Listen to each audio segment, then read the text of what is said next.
Piwa, can you give us an example, perhaps from the Salas Center or from your other work, when you feel like those in positions of privilege have gotten it, at least temporarily? You very wisely said in the beginning of your presentation that we are always learning more. But is there a success story or a picture that you can paint for us that would help us envision what genuine space making with young people can look like? Yeah, one of like the most formative pieces that for me at least happened at Salas Center was not even my own efforts in doing. So even having created the space, I was also learning when, we have a youth organization that met in the space that we'd created for young LGBTQ folk or those kind of like finding out what their identities were and are. And they also, this organization in town also has like a youth shelter for like, teens and younger adults who um are maybe kicked out of their homes because of their identities or various reasons, right? End up like being on the streets basically. And their housing unit though was still separated essentially by binary genders like male female, right?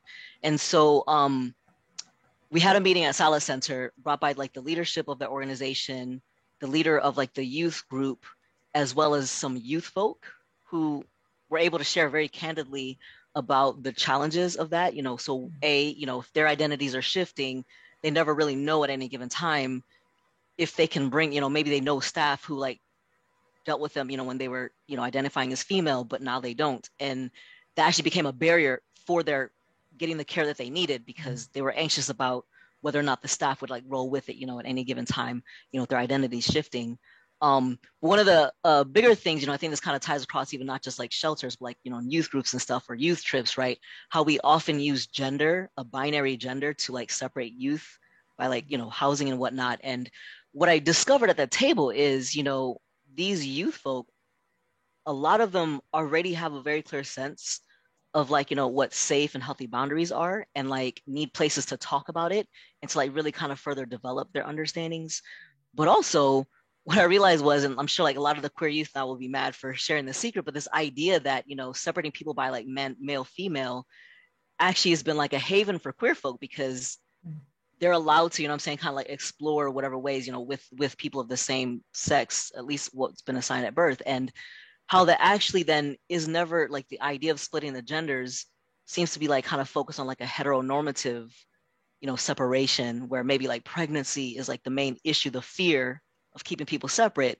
But Yeah. now the fact that people are still exploring their sexuality, and so they get to do so like kind of like under the cover of, oh, we'll just keep the genders separate, which isn't always true. Again, especially if you have more than just two genders, then you're not actually safely, accommodating your youth. And so I would probably say like, inviting youth to the table to have that conversation, like, what does that look like? And maybe it will be, yes, let's keep it male, female, and if that makes sense for the community where you are, then by all means. But I would say it can be very powerful to actually have the voices of the teens to see what actually will help them feel safe, where male, female might feel safe to a heteronormative person.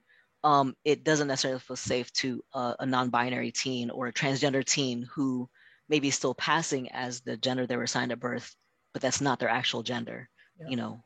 And then again, like just all the education that comes around that too, so like having a clear youth voice in the decision making spaces, and then supporting what may come of it, right, in a way that is consistent with the values of the organization. Because I would say like those values are probably still there. We do value our youth, make sure they're safe, that they're developing well, and will become adults, you know, in healthy and whole ways. This is like a tiny thing that we can do to get there. Yeah. Yeah. Thank you.